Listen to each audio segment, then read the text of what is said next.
Hey guys, it's DT here from Bags and welcome to the Cash Pod, your go-to guide to building a bigger, better cash flowing business.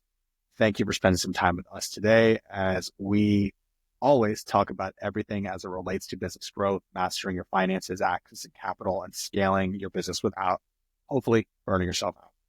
In today's episode, Ignacio and I are going to be talking about the state of the U.S. financial markets in 2025, specifically talking about the state of the markets as it relates to raising all things capital, from venture to debt, how to stand out from a lending perspective, the key ways that you can actually secure the right types of capital, the do's and don'ts when asking for funding, and much, much more. And today we are on the go, so apologies for any background noise, but let's dive in. D team, what's your read on the market right now? Let's just start there. How if you had to describe the market to someone waking up after a deep slumber of a few years, what is the US market looking like today? The market in 2025, well, I think you have to look at it from a couple of different lenses because there's a lot of variables right now, but I'm going to focus on two primarily. There's the raising equity element of the market, and then there's the raising or securing debt side of the market. And by the way, they're intrinsically connected, which we can talk a little bit about. But I think from a overall market health, from like a financial markets perspective, there is a sense of optimism more broadly, meaning we are starting to see more companies think about pursuing IPOs, which in turn leads to potentially more equity investment flowing into the market. And why those things are connected is because venture capital firms, right, when they invest in, a company that has the potential to go an IPO and they get to that point, their capital is essentially locked up in that business until that liquidity event, right? Which makes it very, very hard for them to return that capital to investors, which in turn is why many VCs are trading their equities. Say it's worth, say it's worth $10 million. They're willing to trade it or sell it to someone for 2.5 million because they need liquidity, right? Because the fund length is limited from a venture standpoint, right? So, it is a good thing. I have a net positive outlook on more companies IPOing, venture capitalists becoming more active than they were in 2024, which was a bit of a bloodbath. That said, it's interesting because markets are broadly up. You would think, the Federal Reserve, which sets interest rates, would start to reduce interest rates, right? Which would make and encourage more borrowing. Fed's kept rates the same, essentially, right? Mortgages have stayed the same. And what that means is that though there is more, call it broader activity in the public markets, right? And more people are participating in that space, what it really means for us as business owners is that rates are still high, right? And it doesn't mean it's a bad time to secure debt. It does mean it might be slightly more expensive if the Fed will increase rates, right? But the core reality there is that are lenders still being active in the space? Yes.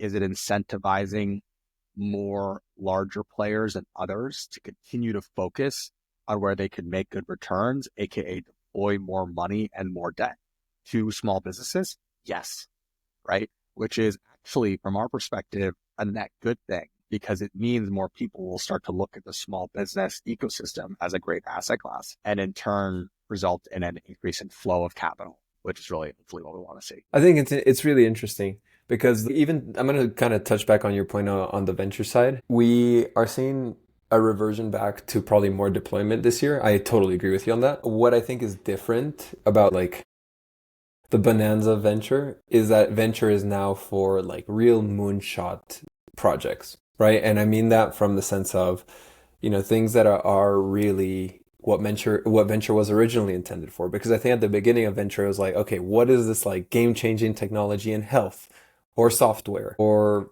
hardware, whatever it might be? Like, what's this game-changing technology that would bring these 100+ X returns? And then over time, you got players coming into venture that were like, not necessarily looking into the X.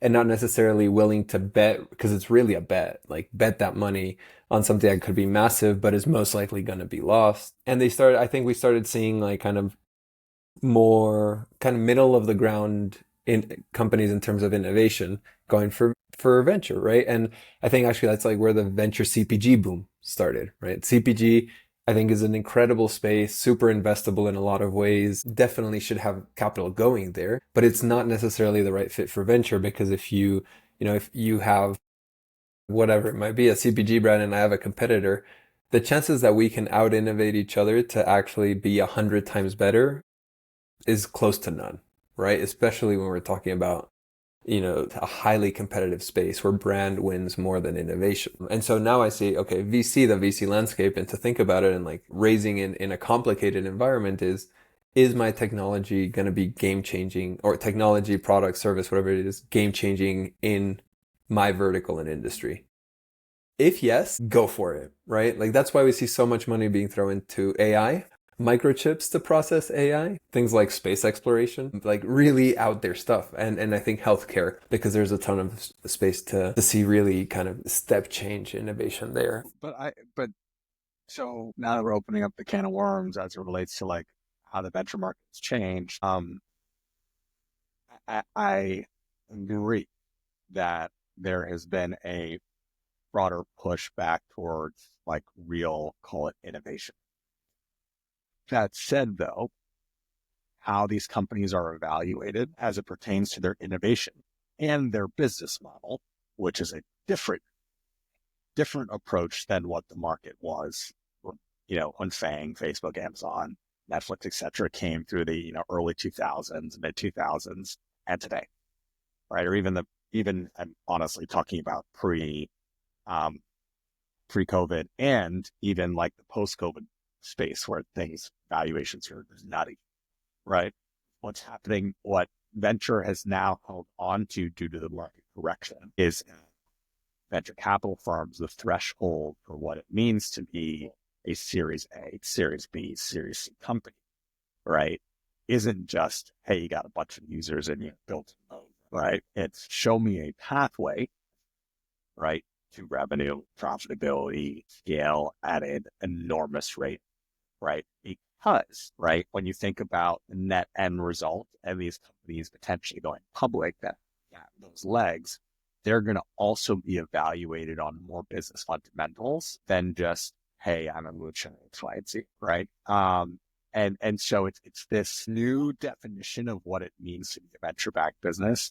And there's a little bit more of a sprinkle of venture capitalists looking at venture-backed businesses similarly to how private equity firms would look at a venture-backed business, which is weird and different. Yeah. And like, I don't think the dust has settled and people know exactly what this either means, but also like how it's changing, especially like early stage to, growth stage. I'd call Series A is when you start growth stage companies.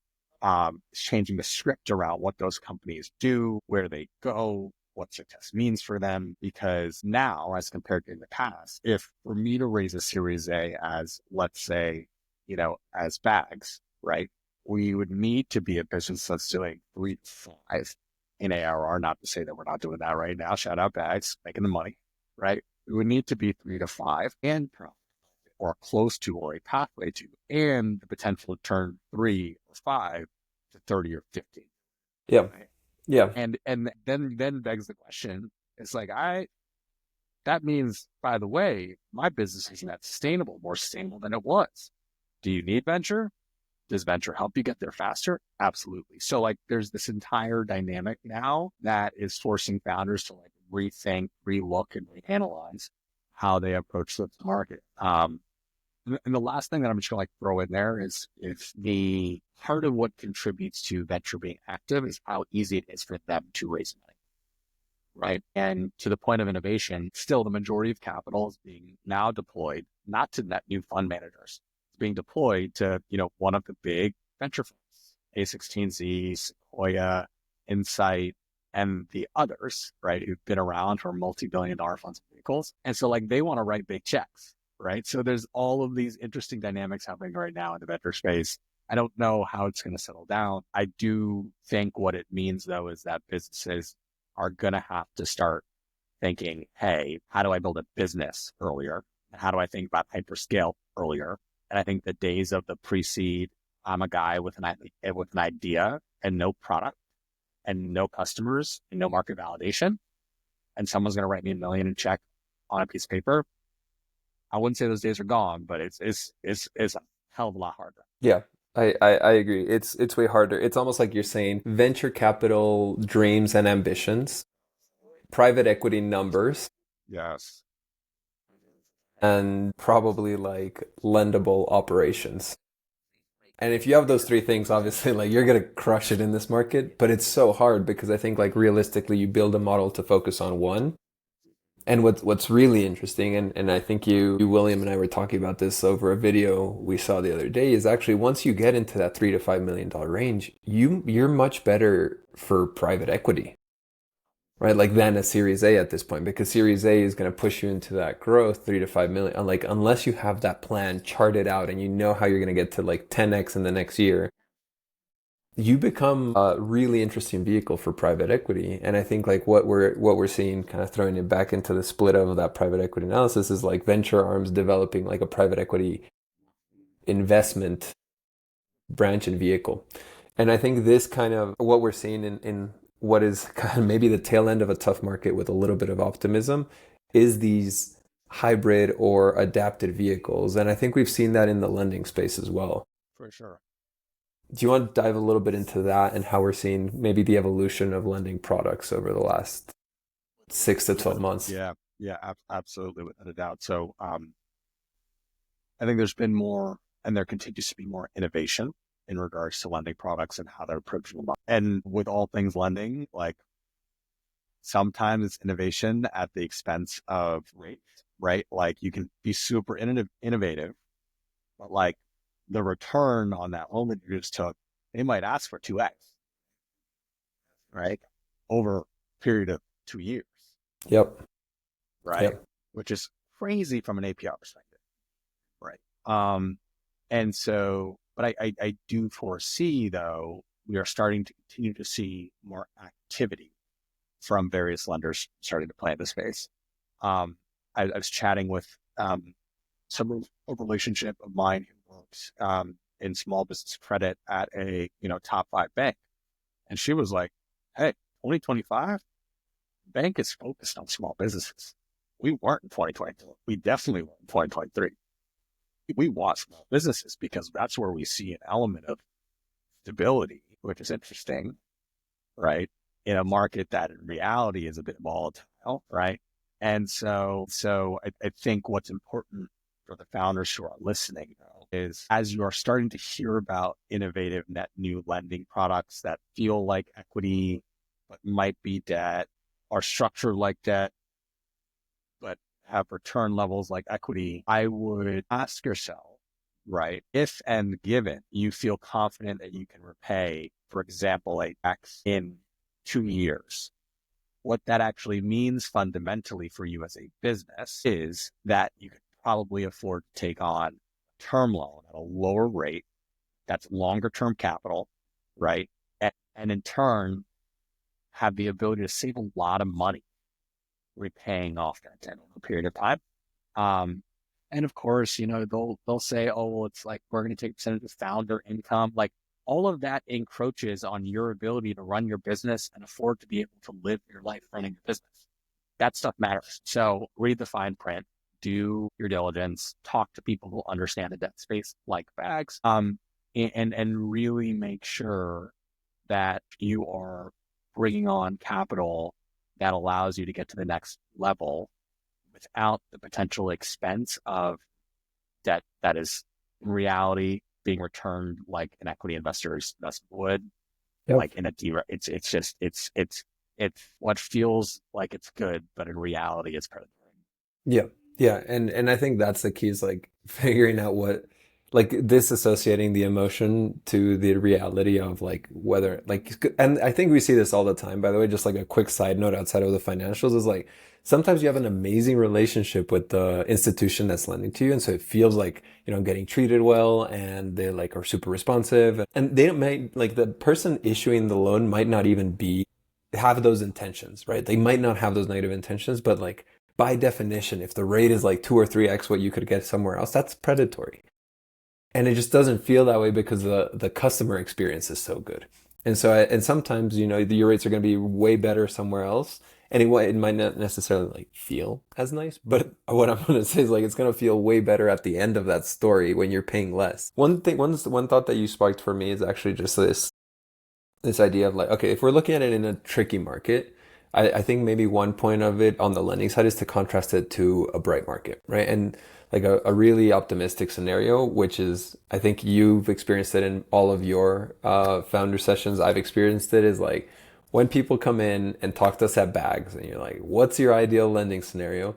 Almost regardless, I hear 500K line of credit, right? Like, At 3%. at 3%, right? Like that's the golden egg. Everyone wants a 500K line of credit at 3%, which is amazing because it's a little bit of a set it and forget it strategy, right? Like you have that, you tap into it when you need. Usually the line of credit grows as your business grows because you're paying things back. You draw it down when you need. If not, it's just sitting there. It's an amazing setup. And the rate is something that you kind of familiarize yourself with. And even if it's not that 3%, it's like you know what to expect, so the cash flow management is super easy. Even if it's 5, 6, manageable. But what I think where I think the market is heading now, and like a little bit trickier to navigate with these like optimistic new blends of products, is that you're like, I guess the how changes in that maybe the mindset shift is from going to like a set it and forget it longer term lending strategy or funding strategy to a little bit more dynamic, a little bit more, instead of 3 levers, maybe you have 10, which is duration of the loan, the interest rate, how much cash you're taking, the type of loan, the structure against it. And I think that the founders, business owners, and businesses that are really going to win in terms of like leveraging the right capital to grow are the ones that get super strategic about using money in different time frames for different use cases from different lenders and have really a stack, not just, it's like almost a bench of players that they can draw from, as opposed to here's my all-star golden goose egg that it just doesn't come around unless you fit pretty much 100% of the top lending parameters. And the thing light bulb moment when I talk to founders, we as a team talk to founders, is that should really be used for specific use cases. But I will say every use case, you should be able to point to how it will help you drive more revenue or more cash, right? That might be short-term or long-term. Like think of debt capital as a vehicle to drive one of those two things, right? Meaning you're either driving revenue or you're bringing costs down to increase your gross margins to drive more cash flow and allowing for more business efficiency.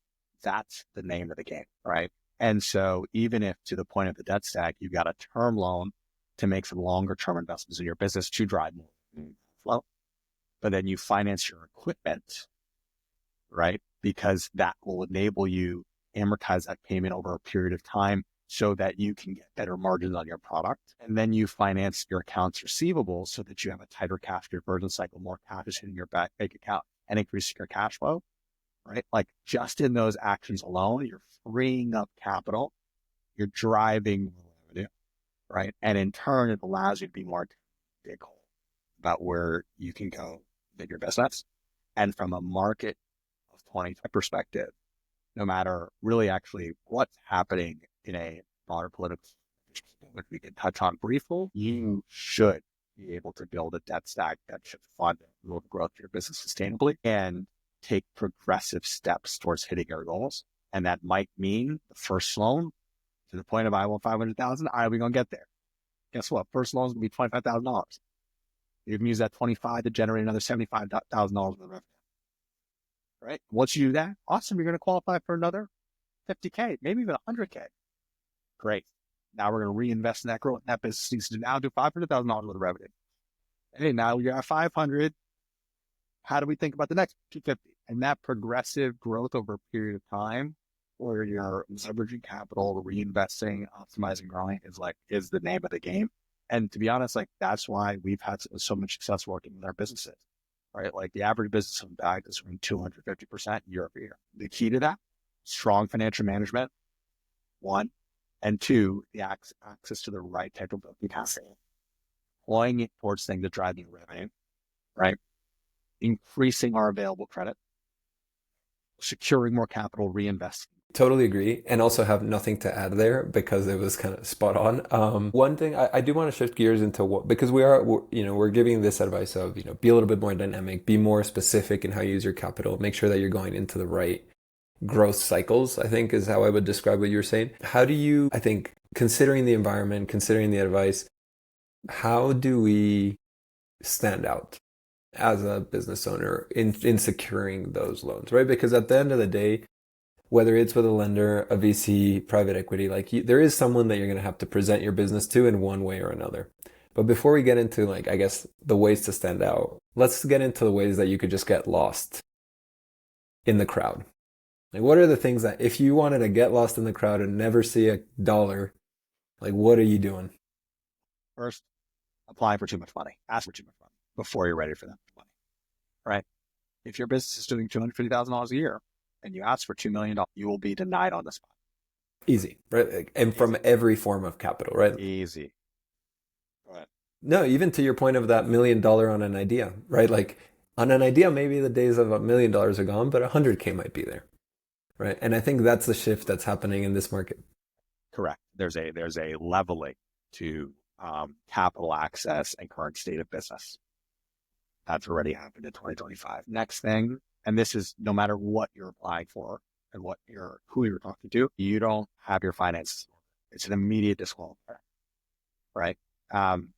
If you do not have your P&L, your balance sheet, your cash flow statement, your debt schedule, and projections that are justifiable, you will not be able to receive likely any form of debt, equity, and in a lot of cases, grants as well. Grants are going to decide because that's a whole other thing that we get up. Whole other world. We'll tackle that separately. That's the second. So have your numbers together. And then I'd say the third is when you're applying for debt, but honestly, it's true for equity too. You need to know exactly how those dollars are going to make the business more money. If you're applying to a loan and you're applying for things that aren't going to manifest in that, and you cannot articulate that and point to that and justify that, you will likely get denied. Lenders want to lend money for things that will make more money because it de-risks their loan, because it de-risks your business. So even for equity investors, show them that you are actually going to take those dollars to make more money. And the one sort of asterisk there is that all capital raising should help your business to grow. But if in a case where you just raised, someone who might be listening to just raised $500,000 and you got $100,000 in a line of credit or term loan, or some other financing, do not take the $500,000 and sink it into inventory and market. That $500,000 is very expensive. It is ownership. Ownership is in perpetuity until there is a reset of the cap table, right? So use those dollars for the longest term investments in the business, for R&D, for the moat around your business, which should still make you more money and drive more cash flow. Use the credit to invest in the things that will manifest in more revenue or cash flow sooner. Yeah. And I love that because I think it's almost like think about long-term cash for long-term investments, short-term cash for short-term investments. And I think the framework that you can also put on top of that is the risk profile of the investment too, right? Like if a traditional lender is giving you some cash to put into your marketing spend and inventory because they know that that's just going to drive a 10 or 15% growth year over year. do that. Don't go and spend it on R&D for a totally different product, right? Like that's the riskiest thing you can do with the money because you won't be able to pay it back in that cycle. And then you have the variables of timeline, risk profile, and use case all kind of interplaying. Sweet. Is there anything, I guess, like we can take the what you said on what not to do and turn it into what to do, which is ask for the right amount of money, know your numbers inside and out, which means that you know your business inside and out. Put your money into things that will make more money, and it has to be appropriate to the use case. Is there anything you would add on, like things you should 100% do when you're having either those conversations or sending those materials? Build relationships before you need relationships. That might mean onboarding with a lender even before or slightly before, you're a perfect fit for their criteria. Get on the phone with that loan officer. Tell them about your business. Have them follow along on that journey. People often forget, right? Like part of lending or investing in any business is backing jockey, right? Backing the individual building a business. And so for you, people think, oh, lending is just binary. It's not. I wish it was a little bit more, but it's not. Relationships do matter. And so make sure that you can build relationships before you need the relationships with those you're both raising debt or raising equity. And in turn, even if you might need money in September, October, November, if you just came out of an awesome spring sale and you crushed it, right? And you're sitting on a bunch of cash, the time to apply is not when you're almost out of cash at the end of August. The time to apply is now. Get those dollars before you need those dollars. Yep. Yeah. Because you're coming from a position of strength. Yeah. And that's, I think, macro 101, right? Like, raise money when you don't need it and then store it, and spend it when you, this is from an equity perspective, and then spend it when it gets tough and you don't have other ways to subsidize the business. I think one underlying thing that I might highlight kind of as like a fifth thing to do is being transparent and real about your business. Because I think one mistake that almost everyone kind of comes in thinking is like that this is a homework assignment or a test. And like everything has to be perfect in order for me to get the funding or to get the investment. And I think the reality is like if your business is healthy and sound and you've hit the four other things we've spoken about, if you're transparent with the lender, if you're transparent with your VC, if you're transparent with even your friends and family that are trying to invest in your business, I think first it adds into that bringing them along for their journey, but also I think it shows and demonstrates that you are totally aware of the strengths of the business, where the business might fail, and because you are more aware of that, you're a safer investment. Right? Like it's almost like I would rather invest in someone that tells me here are the top 3 ways my business might fail, because I know it's on their mind and I know they're thinking about how to dissipate it and work against that. That's I think the last one, and I think that's a nice place to close it out. The five things to do in this market to get noticed. That's it, man. And listen, I think our theme at Bags 2025 is like that. 2025 is a money year, right? It's the year about making money. Businesses make more money. Like that's what we're all about. And so, hopefully as we all navigate this market, some of the things that we talk to will be relevant to you as you figure out the right way to hopefully make more money and grow a big business that hires great people and has a whole ton of impact. Thank you so much for listening. Talk to you soon. Bye.